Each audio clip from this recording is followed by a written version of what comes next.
Hello, welcome to KYD. I'm Trish and Mark is holding the camera as always. We're gearing up to hit the road. We're super pumped. We can't wait to bring you with us. If you follow from week to week, you already knew that. But if you're new, maybe you're just like on YouTube, please tell me, what do I need? We thought you would appreciate a video about what you gotta have, what's nice to have, and what's nice not to have. You know what's nice not to have? All of that on all of... I had an accident. Did you have a poopsie? I had worse than a poopsie. It's like the valve wasn't even closed. As soon as I took the cap off, it just went exploding.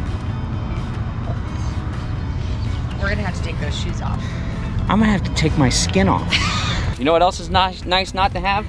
It's nice not to have your tire completely shred your entire RV and pull out all your brake cables because not having the proper TPMS system, which we didn't have. It's nice not to sleep sideways and rolling off the bed.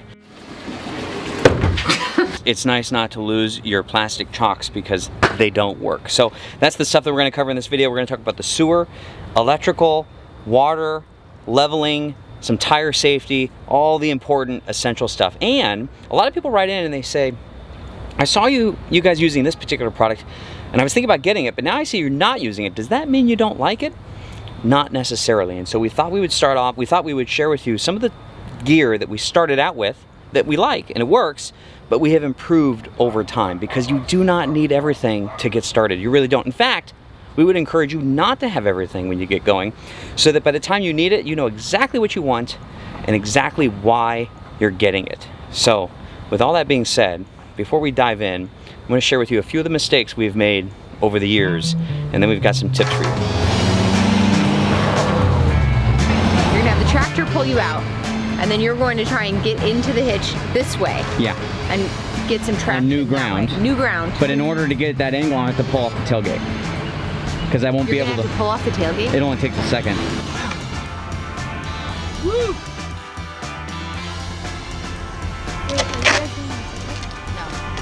It's split like it is, and all the steel belts are broken right here.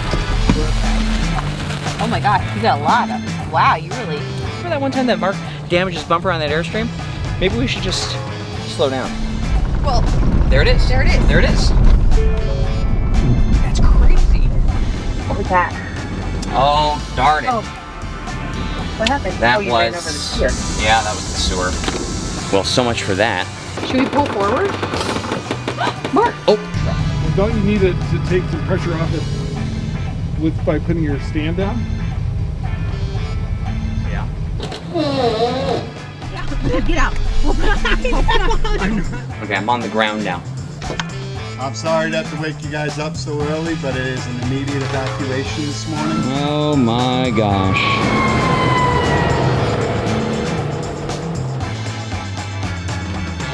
This is so much worse than I thought. Do you see that? Let's toast to learning, because already we have learned a lot. Is there more you'd like to say? I'm ready to cheers again. Learning, done. Learning. I am enjoying myself. I love camping. I love I love camping. Yes, I do. I love camping. I'm not sure if what you just saw makes us qualified to do this video or not qualified. Not qualified at all. to do this, but as always when we do an RV newbie video, we like to share some tips just to make sure we have the right mindset so that stuff like you just saw doesn't happen or happens less. Yes. or helps you move through it faster. Yeah, so you want to talk about, and I think that you have really helped our family in general talk about that hurried mindset. There isn't only one thing, okay? But if there was only one thing, and there's not, I tell RV newbies the same thing every time. Take your time. Avoid, if possible, being in a hurried mindset, because every mistake, well, not every, but a lot of the mistakes I've made, it's because I thought I was in a hurry. Right. And it's so important to remember, wait a second, I'm not in a hurry, I'm just trying to hurry through this. Well, I think as a new RVer too, is that you might feel like, okay, other people do this faster. Other people are rolling through this thing quicker or better. doesn't matter if No. they are or if they aren't. The truth is, you have to be responsible for this beautiful piece of equipment that you don't want to damage. And so I don't know why everything feels like a race, but that's exactly That's it. It feels like, okay, how fast can we get set up? Yes. Go. Yes. And then when you break something, it takes 4 days. Right? It slows you down. It slows you Okay. down. So just avoid if you can being in the hurried mindset. Yes. Number 2, we talk about the dip all the time. That's where your reality doesn't meet your expectations. But let's put it in a new way. You have this new RV. You're so excited. Maybe it's even like amping up because you have multiple family members or kids and everybody is like charged. Well, the bigger the tree, the harder it falls. And then one thing happens, you're like, it's over, it crashed, it's never gonna work again. Yeah. And the pendulum swings the absolute other way. Just know that's called the dip. Everybody goes through it. The quicker you can get through it, calm, try not to blame each other for it, even though maybe there's, you know, I've broken windows on RVs, okay? Yes, Okay, well, actually I've only broken one window. The other one was an accident. Well, Mom just broke the window. You know, we were driving. Sign came out of nowhere, you know what I'm saying? But luckily we still got that Wi-Fi going strong. But you know what helped us get through that a little bit better is you didn't really point your finger at me and say, you did this. We just It's figured because out it was a poor sign. It was solution. poor sign placement, Trish. Thank you. Yes. Thank Okay. you. But we call it the dip because you know what happens on the other side. Things turn around. Yes. And so it's just like Trish said, all that excitement, all that energy to this is so fun. We're gonna have such a great time. I cannot wait to get to the national park. When one thing doesn't go to plan, that energy has to go somewhere, and, Right. and it can spill out to your family members, your spouse, or maybe even your dog if you travel solo. Anyway, so just mind the dip. And then Yes. number 3. This is probably the hardest one to avoid, but especially when you're new, if you can avoid arriving at night. Right. Everything gets harder when it's dark. What do you mean you think it's fine? I'm pretty good at eyeballing things, and I think that's Why doesn't it have a height? good. It does. Oh, 11.2. Shoot. Oh, babe. How high are we? We're 11. We're definitely Oh, more than 11.2. Everything. Everything and, does. And so we struggle with that because someone over here, speaking of not pointing fingers, likes to do the beeline, and she likes I'd like to to get there. go as far as possible every day. So, But if you can avoid driving at night, that would be great. So these are just some of the tips. So, like there isn't one, there isn't even 3. There's a lot. But we thought these were the important things to chat about with the new RVer. So speaking, if you are an RV newbie, you might be in that phase where you are looking to digest as much information as possible so that you can get started on the right foot. And that is why about 1.5 years ago or so, we created E3 Camping Association. that's your on-demand education because when you're starting out, you're like, give me all the goods. I need one place to find it. You might be like micro-focused. That's why it's there for you so that you can get what you need when you need it and get more in depth because it's more than we can do here on the channel. Well, sure, after 307 episodes, if you want to start from the very beginning and learn what not to do, that's a pretty good way to learn. But if you want to learn by Saturday, step by step, Yes, what to do. on your own terms, then E3 Camping might be for you. So go to e3camping.com, check it out. This is our personal invitation for those to Yes. join. E3 Camping is about, of course, on-demand RV education, but it's also about events and discounts. Events, I particularly want to just chat really quick about because that's where you find RV community. That's where we've met new people. That's where you get real world education. We Yeah. just had a Level Up event in Texas. Love. And National RV Training Academy and Todd Henson, they're Yes. partners with E3 Camping. Yes. And we did it at their facility. It was awesome. From seminars to like just people hanging out at night Right. to wine tours and all sorts of stuff. And then we just had an event where we hung out at Maris Adventure Park, and that's where we're going to have the E3 Camping actual RV sites and an off-road training school. So just lots of fun stuff happening there. We wanted to personally invite you and also share because some people don't know what is E3. Now you know. There's a landing page. You can learn more about it. But if you're new and you're like, give me the goods, that's a great place to start. So Okay, so head on over to e3camping.com, check it out. We'd love to have you, and let's just get started with all this gear. Yes. Let's head outside.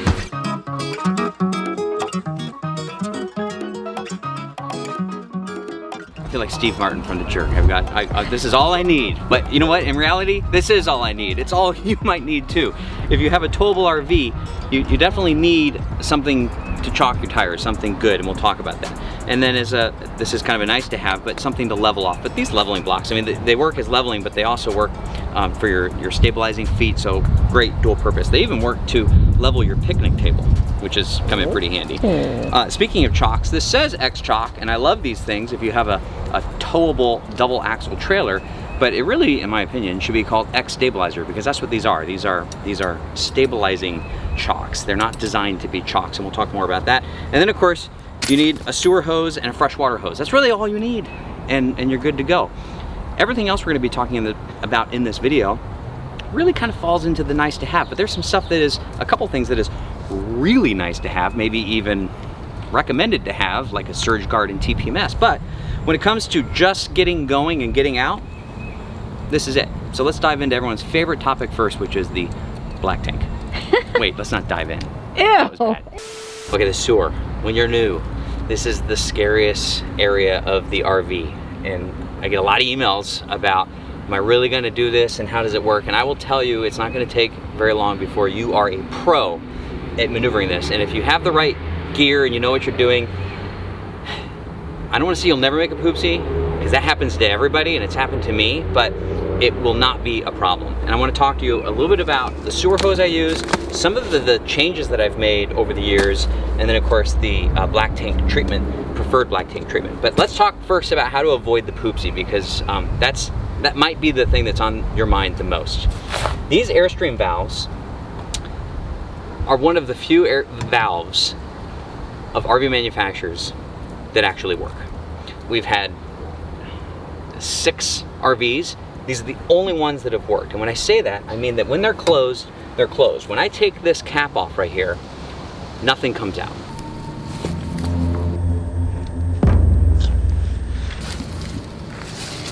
Oh my gosh. What happened? What happened? Did you see that? Was that water? I hope.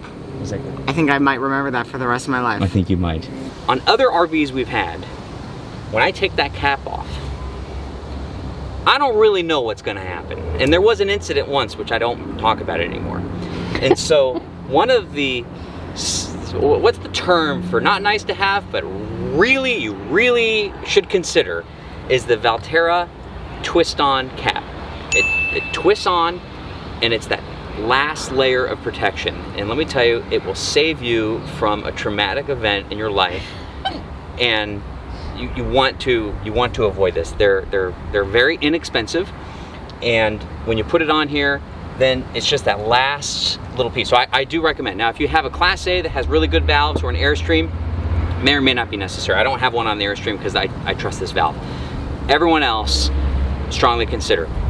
So that's one way to avoid the poopsie. And then the thing that I've changed over the years is I just got tired of going through all these disposable gloves, and then the disposable glove container would get wet, and then they were kind of weird to put on, and then I'd run out of them and I would have no gloves for a while, and then all the comments would start coming in, you know, I cannot believe you're doing it without gloves. I will tell you, you can do this clean and sanitary without getting like pink eye or infection by taking your time and just being very careful. So last season I got these gloves, and I'm a big fan of having the permanent sewer gloves.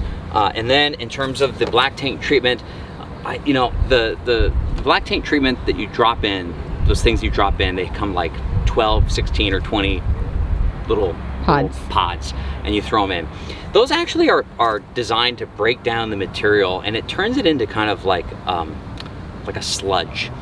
And that's not really how these systems are designed. It's not really a septic tank, it's a holding tank. Big difference between a septic tank and a holding tank. You don't want it to break down that material in that manner. I have had a lot of, I really like this stuff. This is our 3rd one that we've purchased. I put in 1 scoop. I must not do it every time because we've been RVing a lot, and this is only the 3rd one I bought. So this is the most value.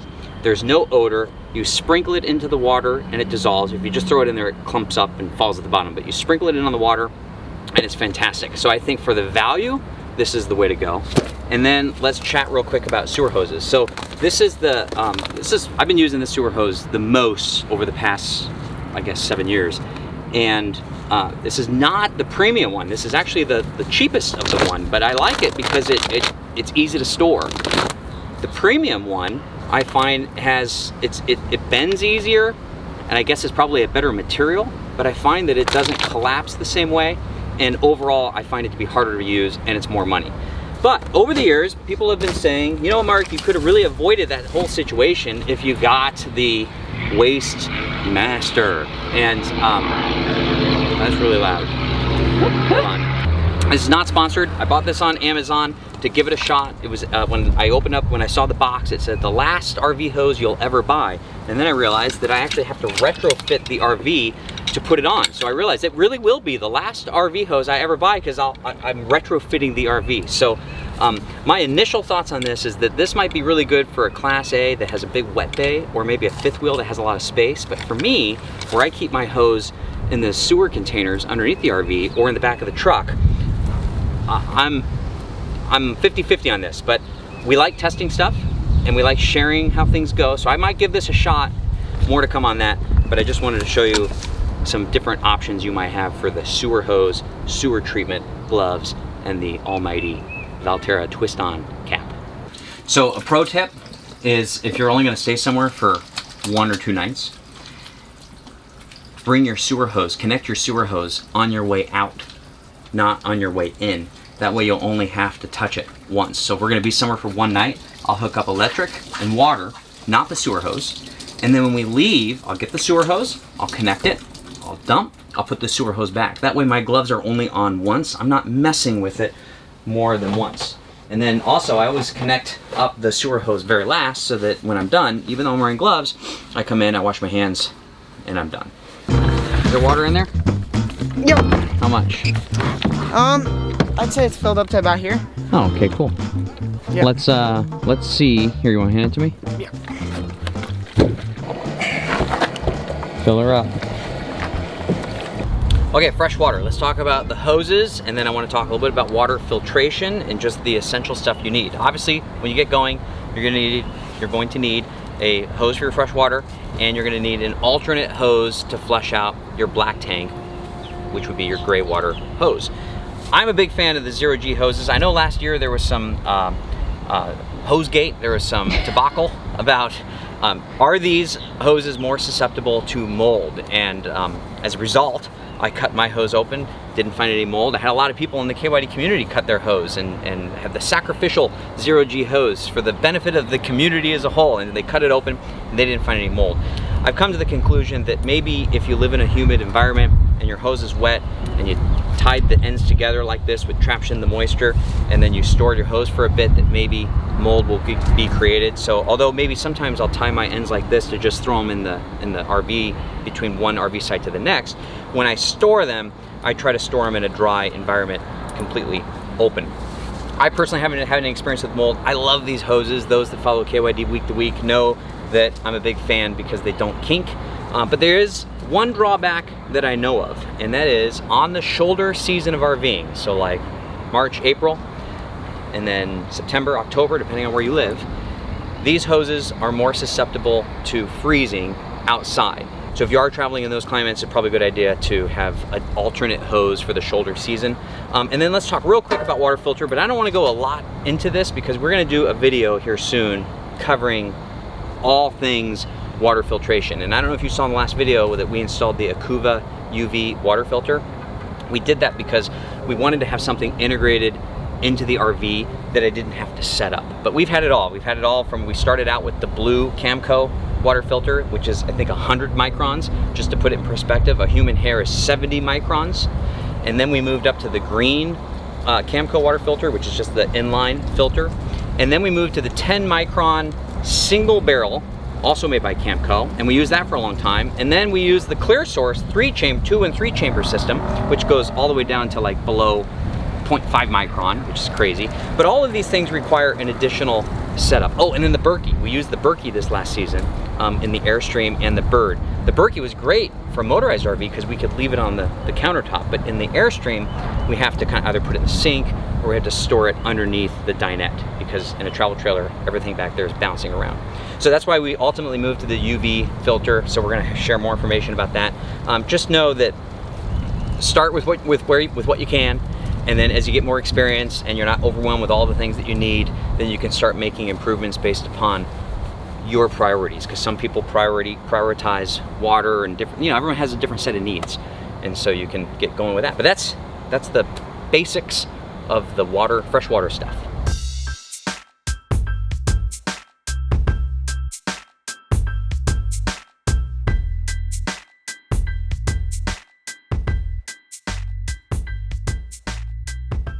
Okay. All right, let's talk about chocks. When it comes to a towable RV, there's probably nothing more important than chocking, maybe other than tires. They're right there hand in hand. And the reason I say that is because most of the time, if you're in an RV site, you're in a level site. And some new RVers can become complacent with chalking because it's not necessary so much of the time until it is necessary. Or maybe you're on a long site, you don't notice how far sloped it is going forward and back, and you can have a pretty bad accident, or your tongue jack can roll off of the leveling blocks that you have in the front. So probably be a best practice, no matter what the conditions are, to always chalk properly, and to know, as we've mentioned, that these are not really chocks. These are really stabilizing chocks to prevent your RV from shaking back and forth, and they really do work in that regard. Now, with that being said, I do use them as chocks from time to time, and that is when I am leveling and I might be up on, let's say, 2 blocks, or if I'm using these Anderson levelers, which I really like, and if I'm up on them pretty high, then what I'll do is I'll go ahead and I'll use these on the side that I'm high before I disconnect to help chalk, so to speak, this side of the RV if it's up high, because I can't put a chalk in because it's up on these. Now these kind of act as a chalk in and of themselves, but I guess I'm speaking more to if I've got this under one tire and I've got 2 more under the back tire, and then I go disconnect the front and it rolls just a little bit, it can actually roll off of the block. And so under those applications, I do use this before I disconnect the trailer, if you're following me on all that. So important things are, don't waste your money on the plastic chocks. I've used the plastic chocks before, and when I forget to take them off and I drive away and I hear crunch and I walk back, I'm just looking at a little pile of plastic. So sometimes there's nothing more expensive than trying to save money. That would apply to something like that. So these rubber chocks are not that much more expensive, and you will not be able to drive away with this sitting in front or behind your tire. And then of course these leveling, we're gonna do a whole video on leveling with these things and a Level Mate Pro because we love it. One thing that's nice to have, which I didn't have initially, is this little rubber mat. This is an option when you're leveling in gravel. Because of the design of these, that when you roll back up on them, they dig into the gravel. Having a little mat like this is pretty handy. So speaking of leveling, let's go inside and chat about that. On a scale of 1 to 10, how important is a level side to you? Depends on the view. Leveling can make or break things. It's the little things that count. When you're making your egg and it just fries in the middle of the pan, or it all gets squished to the side, or maybe there's extra snuggling. Oh yeah. Yeah, yes. that could be good. Could be. That could be good. Okay, this is my 1 night level, and yes. This is my several night level. That's when we break out the big man. And then this right here is the overtime. This is a fabulous upgrade. You can get addicted though, because Mark's kind of addicted to the green. Hashtag must see green. The app has turned me into a bit of a perfectionist. Yeah, just stop it. Tricia's like, stop at 1.5 inches. I'm like, no, I must see green light. Must see green light. Green. But this right here is the Level Mate Pro, and I have this installed over here. And then when you get it, you just configure it. You make sure your RV is totally level, and you say, hey, this is level. And then you just use your phone. The reason I have it so far forward is because I wanted to reach to the cab of my truck. Because the whole idea here with this is that you can level, like if you're dry camping and you're not even going to disconnect, you're going to like boondock somewhere. You just want to line yourself up perfectly? Yeah, you just drive in and you look down at your phone, you see green, you stop, you're level. You're level, you're ready to go. And easy access to change a battery and things like that too. Yeah, now Trish doesn't like it when I say this. Why? What? But this paired with the Anderson levelers makes leveling a one-person job.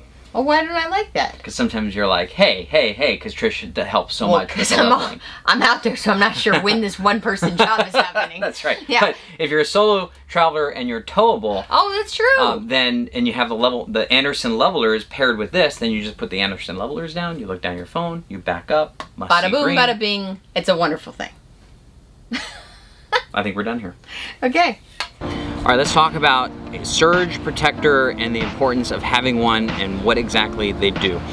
We get a lot of emails where someone writes in and they say, hey, I don't know if I should get a 30 amp or a 50 amp surge protector, and that depends all on your particular RV of what kind of services it have. This, because it has 2 air conditioning units, is a 50 amp RV, so we have a 50 amp surge protector. If you have a 30 amp RV, then you would get a 30 amp surge protector.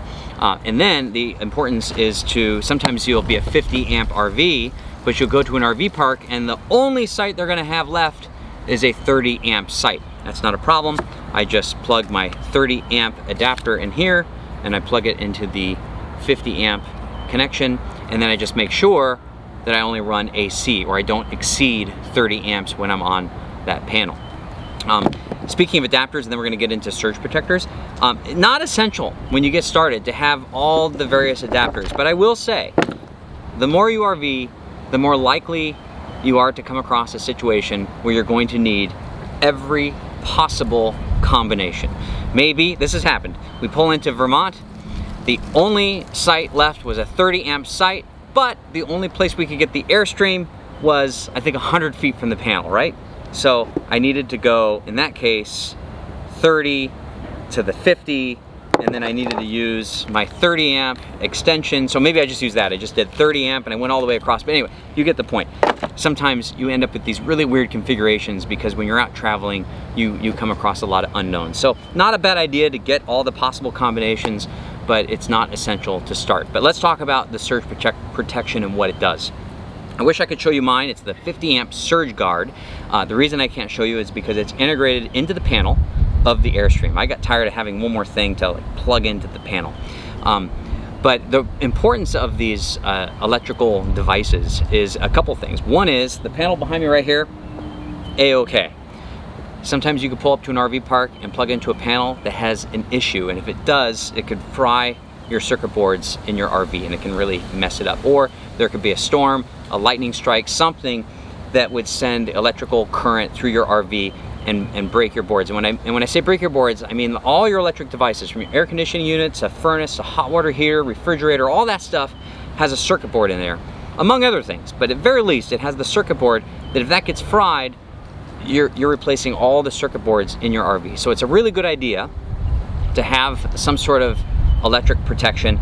We have partnered with Techno RV. They do a fabulous job providing education when it comes to these devices, and so you can learn a lot about it there, and there might even be some promos and deals and stuff like that. And if there are any, I'll list it right here so you can take advantage of that. But we're fans of the Surge Guard brand, just because we've had a lot of good luck with that particular brand, and I think now you know the importance. Okay, tire number 3, the last OEM tire. Slow, right over there. All right, team, start the clock. We got work to do.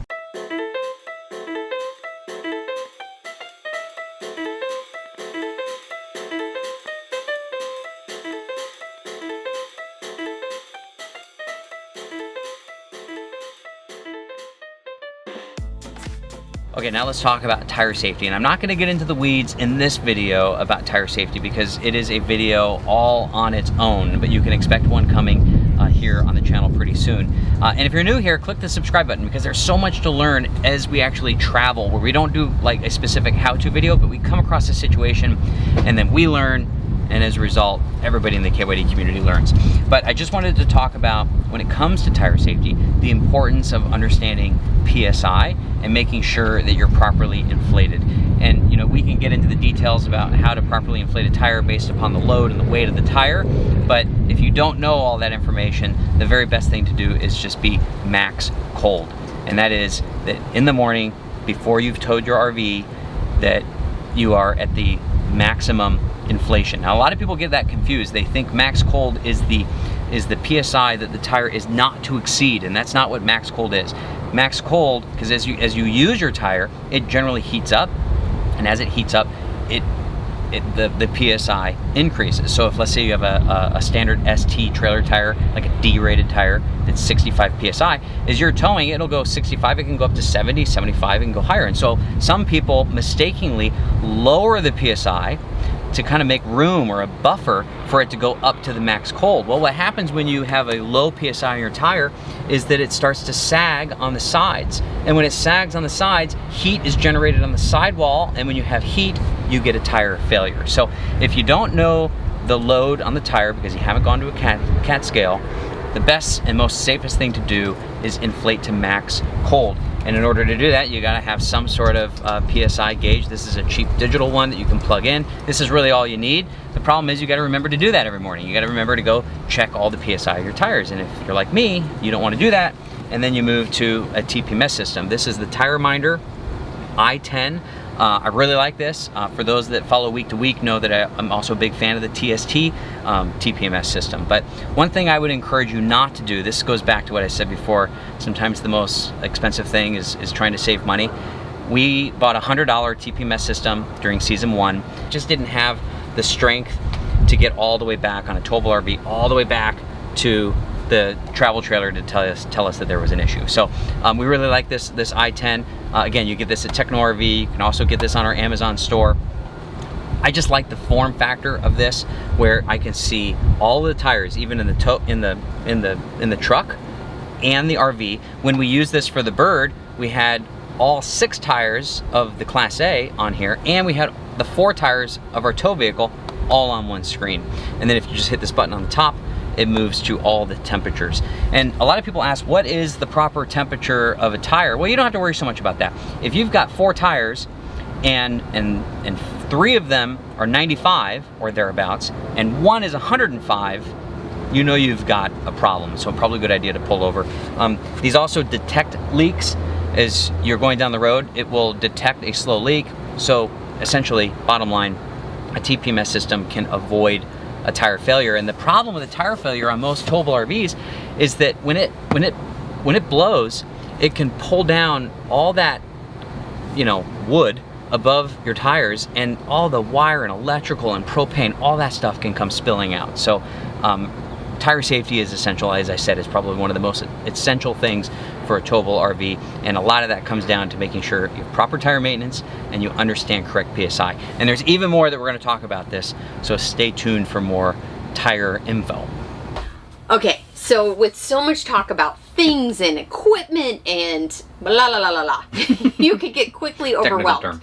Technical term. La la la la la. But we just want to bring it all back home and say that our theme is always start small, start now. That doesn't necessarily mean a small rig. It just means with an idea. If you get excited about something, that's probably something you should follow, right? Yes. And to move forward as quickly as you can and improve along the way. That's one thing that's lowered our anxiety about RVing, is that we don't have everything. We don't have all the answers, but we know we're going to learn. And through that learning process, we're all going to grow closer as a family, hopefully. And we just want to encourage you to get out there and do what you can right now, because windows close. And I hate to say that, but we receive emails that are wonderful and delightful to read, that are all about how they went out there and they did it. And we also receive emails about how someone's window closed and it was way before they thought it should. Yeah. And so we want to encourage you to get out there and do what you can now. Yes. And as we said, I mean, you know, we've covered a lot in this video, from sewer to electrical to water to tires and all sorts of stuff. But as we said from the very beginning, there's only the core essentials that you need to get going, and then everything else you can improve along the way. I think when we first started, I don't know what it was, but we just felt like we had to absolutely have everything before we left. I mean, like as if we couldn't just have Amazon send us something to the RV park, or we couldn't just walk into an RV store or something. I don't know why we felt this need to have everything, but we would actually encourage you not to have everything, as we said, and then live with a little bit of an inconvenience and say, you know, it'd be really nice if we had this. And then when you have it, you'll appreciate it more. You'll be like, oh, this is great, and it makes your experience more fun. But sometimes a little inconvenience, a little pain is not a bad thing. Yes. There's things you absolutely can't live without, and Mark covered those, and then there's things that are nice to have. So, and you can find all of those things down in the description down below on some of the core stuff we talked about, and then of course our Amazon page, keepyourdaydream.com/Amazon, and we have all sorts of different categories you can sift through, but the essentials is where you'll find most of the stuff we talked about today. And then again, if you are brand new and you are wanting to get started on the right foot, we invite you to check out e3camping.com. We'd love to see you over there. Tons of discounts too. We've got lots of partners, and they provide discounts that are only available to members. Cool events. And on-demand education, because we understand what it feels like to know that a trip is coming up and you need answers. Did we mention to pull your awning in when it's windy? If you're an RV newbie, remember that. I got to go pull the awning in. That's a good tip. Never leave your awning out when it's windy, but that'll be the last tip of this video, and we hope to see you down the road. Yeah, we're going to see you soon, and we're going to be traveling to some really cool places. Kind of the Great American Loop this year. And, RV style. RV style. So until next time, we're happy you're here. Thanks so much for joining us, and we'll see you soon. Bye for now. 1, 2, 3. I found boxes of first CDs, trying to get my office clean. 10 years of photos, guardian angel? I'm not that bad. Dad, how many seatbelts do we have? And I saw hesitant poses and torn up jeans. Hi, Charlie. In cover photos friends took for free. For the 6-minute songs and all their lifelong dreams, the world turned down. This is what I get to read, guys. Yes, this is what you get, yes. What the heck? And they're just dreaming of some life out on the road. Oh my gosh, that was nerve-wracking. And all I dream about's the day that I'll be home. 12 years old. Dude, you're crushing it. Carson Bleach. Thank God for boxes of first CDs.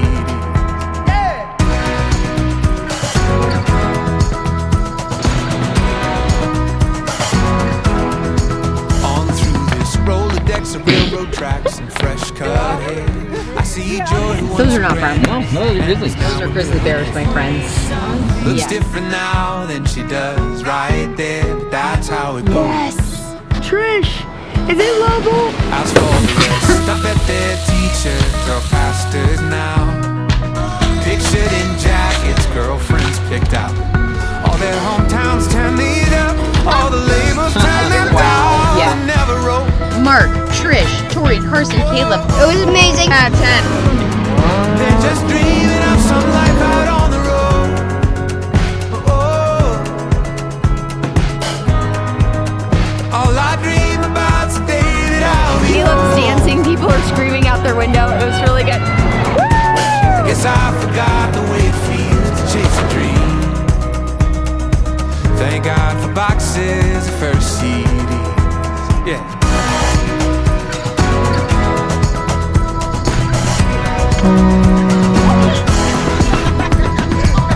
Thrift store jacket and 10 less pounds. Looking like a fool in some big field with my bare feet on the ground.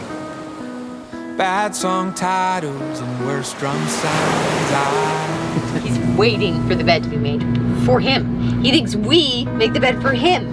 All my dreams have come true out here on the road. Hello. Hi. Never dreamed that I could call You're this like, life I my see you own. out in the middle of nowhere and I still get a warm shower. Thought I'd forgotten how it feels to chase a dream. I think we have a watertight seal now. Okay. Thank God for how it feels to I love chase you guys and I love this bus. So. Thank God for This is boxes nice. first. Yeah, isn't that great? Yes. Yeah.